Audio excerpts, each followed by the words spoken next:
Makita, hindi tanggap ang pagkatalo niya, humihingi pa ito ng rematch sa anak ni Manny Pacquiao.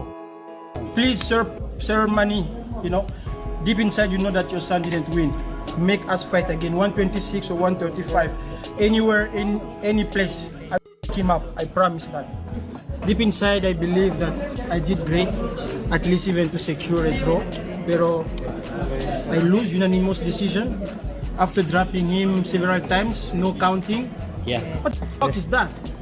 Huh? And I guess the father won't be proud because Manny Pacquiao is a legend. Yes, He won great. fairly, Correct. and some of his fight that he lose didn't deserve the lose. Pero it is what it is. Nagalit naman si Eman Bacosa sa post-fight interview na yan ni Makita. Ayon kay Eman, hindi naman talaga siya nasaktan sa laban at hindi lang daw matanggap ni Makita ang pagkatalo niya. Makita parang ano? Parang Pacquiao versus Broner. Bakit? Daming sinasabi ni Broner pero hindi naman sa kanya yung fight. Parang pride lang yung sa kanya. So medyo nagigil ako sa kanya. Nainis ako. Baka kaya na. Pasimple siyang trash talk ko. No, I wasn't top down. Okay. Yeah.